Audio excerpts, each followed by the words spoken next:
خدایا کجایی؟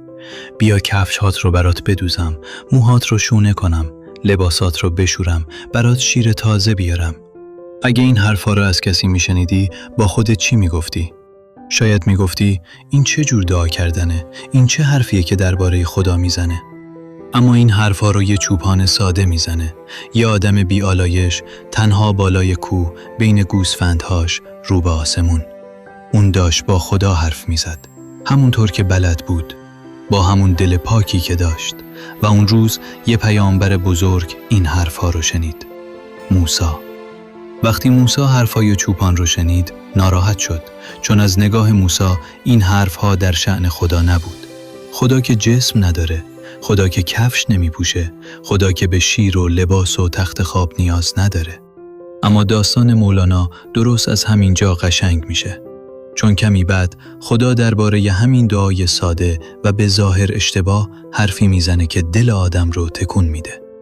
شاید تو هم بعضی وقتها وسط دعا مکث کردی، با خودت گفتی نکنه درست دعا نمی کنم، نکنه کلماتم خوب نیست، نکنه باید رسمی تر باشم، نکنه باید حتما عربی دعا کنم. این حکایت جواب همون مکثه. این داستان بازگویی ساده‌ای از یکی از عمیق‌ترین حکایت‌های مثنوی مولاناست، حکایت موسی و شبان در دفتر دوم مثنوی. داستان از یه چوپان ساده شروع میشه، مردی که نه اهل کتاب و درس بود، نه کلمات قشنگ بلد بود. فقط خودش بود، آسمون باز بود و دلی که از عشق پر شده بود. برای این چوپان خدا نزدیکترین محبوبش بود، کسی که دلش میخواست براش کاری انجام بده. برای همین با همون زبان ساده خودش میگفت ای خدای مهربون، کجایی که من نوکرت بشم؟ کجایی که کفشات رو بدوزم، سرت رو شونه کنم، لباسات رو بشولم، شپشهات رو بکشم، شیر تازه برات بیارم، دستت رو ببوسم، پات رو بمالم، اتاقت رو جارو کنم. همه بزها و گوسفندهای من فدای تو. این حرفا از نظر ظاهر درست نبود، اما هر کلمه‌ای که چوپان میگفت از ته دلش میومد. اون نمیخواست به خدا بی احترامی کنه، اون فقط بلد نبود قشنگتر بگه. همون موقع موسی از اونجا رد میشد، ایستاد و گوش داد. وقتی حرفای چوپان رو شنید جا خورد. ازش پرسید این حرفا رو داری با کی میزنی؟ چوپان گفت با همونی که من و تو رو آفریده، با همونی که زمین و آسمون مال اوست. موسی ناراحت شد، گفت وای بر تو، این چه حرفاییه که میزنی؟ این کفره، دهنت رو ببند. کفش و لباس و شیر برای آدم هاست، نه برای خدا. تو نیازمندی، خدا بی نیازه. تو جسم داری، خدا جسم نداره. تو داری خدا رو مثل خودت تصور میکنی، داری خدایی رو که از هر چیزی بالاتره پایین میاری. چوپان وقتی این حرفا رو شنید شکست. با خودش گفت پس من اشتباه میکردم، پس این همه وقت بد دعا میکردم. به موسی گفت ای موسی، تو دهان من رو دوختی، تو دلم رو آتش زدی. بعد آهی کشید، لباسش رو پاره کرد و سر به بیابون گذاشت و رفت. موسی فکر کرد کار درستی کرده، فکر کرد از حرمت خدا دفاع کرده، اما ناگهان از طرف خدا پیامی رسید، پیامی که خود موسی رو لرزوند.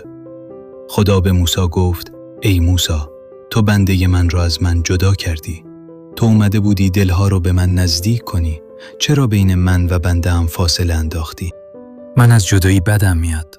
من نمیخوام کسی که داره با دل شکست من رو صدا میزنه از ترس خاموش بشه. بعد خدا به موسی گفت من به هر کسی یه زبان دادم، یه حال دادم. هر کسی من رو با زبان خودش صدا میزنه. چیزی که در گوش تو بیادبیه برای او از سر عشقه، چیزی که برای تو مثل زهره برای او مثل عسله. تو ظاهر حرفا رو دیدی، اما من دلش رو دیدم. من به لفظ نگاه نمی کنم، من به دل نگاه می کنم. عبادت بندگان چیزی به من اضافه نمی کنه. من عبادت رو برای خود بندگان خواستم تا دلشون روشن بشه، تا از تاریکی بیرون بیان. خدا گفت ای موسی، من از این همه کلمه های آراسته خستم. من دل سوخته میخوام، من سوز میخوام. آتشی از عشق در دل روشن کن، بعد ببین کلمات چقدر کم میارن.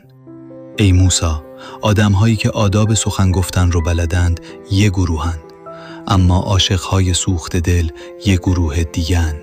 عاشق گاهی درست حرف نمیزنه، گاهی آداب رو بلد نیست، اما دلش راست میگه.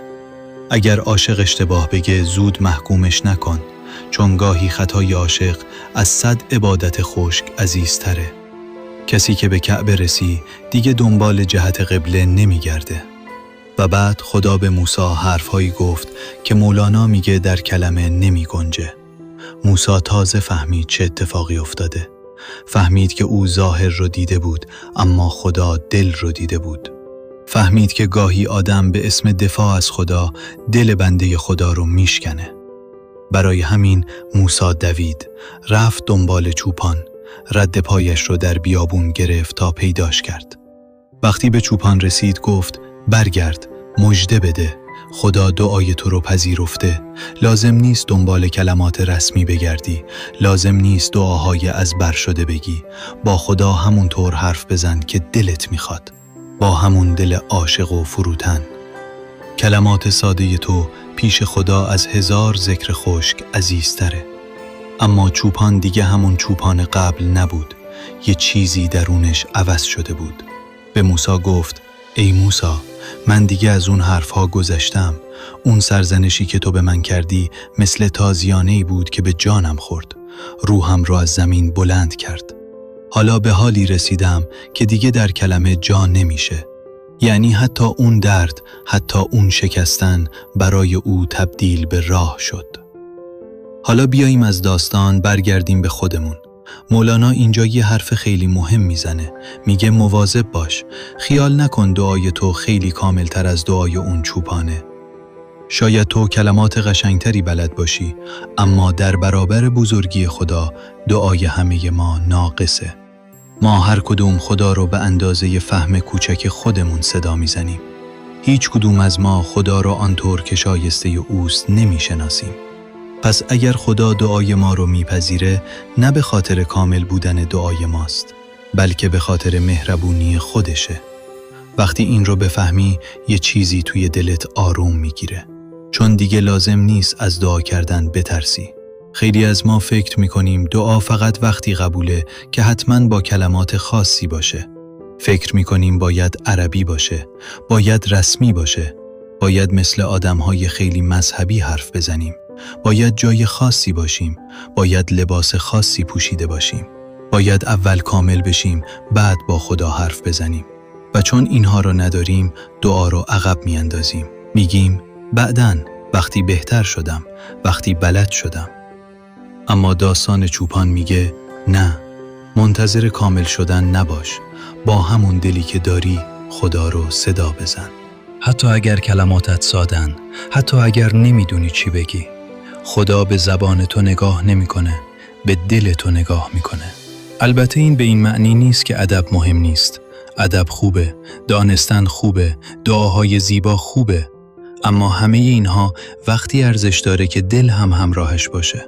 اگر زبان قشنگ باشه اما دل خاموش باشه، دعا خشک میشه. اما اگر زبان ساده باشه و دل روشن، همون کلمه ساده میتونه تا آسمان بره. مولانا میخواد ما رو از یک ترس نجات بده. ترس از این که بگیم من بلد نیستم با خدا حرف بزنم. تو لازم نیست پیش خدا خودت رو قشنگتر از چیزی که هستی نشون بدی. خدا تو رو میشناسه، پس با او راست باش. گاهی ما فکر میکنیم خدا فقط صدای آدمهای کامل رو میشنوه، اما این حکایت میگه خدا صدای دل ساده رو هم میشنوه. صدای کسی رو که بلد نیست اما میخواد هم میشنوه. شاید تو هم امروز همین جایی. شاید مدت هاست دعا نکردی چون فکر کردی بلد نیستی، یا فکر کردی خدا ازت ناراحته. اما شاید همین امشب کافی باشه خیلی ساده بگی خدایا، من بلد نیستم خوب حرف بزنم، اما دلم تو رو میخواد. همین جمله اگر از دل بیاد دعاست. داستان موسی و شبان یه هشدار بزرگه. مواظب باش دل کسی رو از خدا دور نکنی. شاید کسی که تو فکر میکنی بلد نیست دعا کنه پیش خدا عزیزتر از کسی باشه که همه کلمات رو درست میگه اما دلش جای دیگه است. اگر کسی ساده دعا میکنه مسخرش نکن. اگر کسی کلماتش کامل نیست دلش رو نشکن. این داستان فقط درباره چوپان نیست، درباره موسی هم هست، درباره ما هم هست. گاهی ما شبیه چوپانیم، ساده، ناقص، خسته، اما مشتاق خدا. گاهی هم شبیه موسی میشیم، ظاهر رو میبینیم، سریع قضاوت میکنیم و شاید بیخبر دل یک نفر رو میشکنیم. مولانا انگار به ما میگه هم دلت رو ساده نگهدار، هم نگاهت رو مهربون و نترس از اینکه دلت هنوز کامل پاک نیست. ببین زمین چه کار میکنه. چیزهای ناپاک رو در خودش پنهان میکنه، اما از دل همون خاک گل میرویونه. خدا هم میتونه با دل ما همین کار رو بکنه. کاستی های ما رو بپوشونه و از همین دل ناقص چیزی زیبا برویونه، به شرطی که دل رو به سمت او بگیریم. مثل گیاهی که رو به نور رشد میکنه، دل انسان هم وقتی رو به خدا باشه آرام آرام بالا میره. پس اگر امروز نمیدونی چطور دعا کنی، فقط شروع کن. خیلی ساده. بگو خدایا من اینجام، با همه نقص هام، اما دلم تو رو میخواد. همین شاید از خیلی حرفهای قشنگتر باشه. خدایا ما هم مثل همون چوپانیم، نمیدونیم آنطور که شایسته توست صدات کنیم، اما دلمون تو رو میخواد. همین دل ساده رو از ما قبول کن. کلمات ناقص ما رو با مهربونی خودت کامل کن. نگذار ترس از اشتباه گفتن ما رو از دعا کردن دور کنه و نگذار ما هم دل کسی رو از تو دور کنیم. خدایا به ما دلی بده که ساده باشد، زبانی بده که راست باشد، نگاهی بده که مهربان باشد و ایمانی بده که فقط در کلمه نماند بلکه در دلمان روشن شود. آمین. اگر این حکایت به دلت آرامش داد، آن را برای کسی بفرست که شاید فکر میکنه دعا کردن بلد نیست.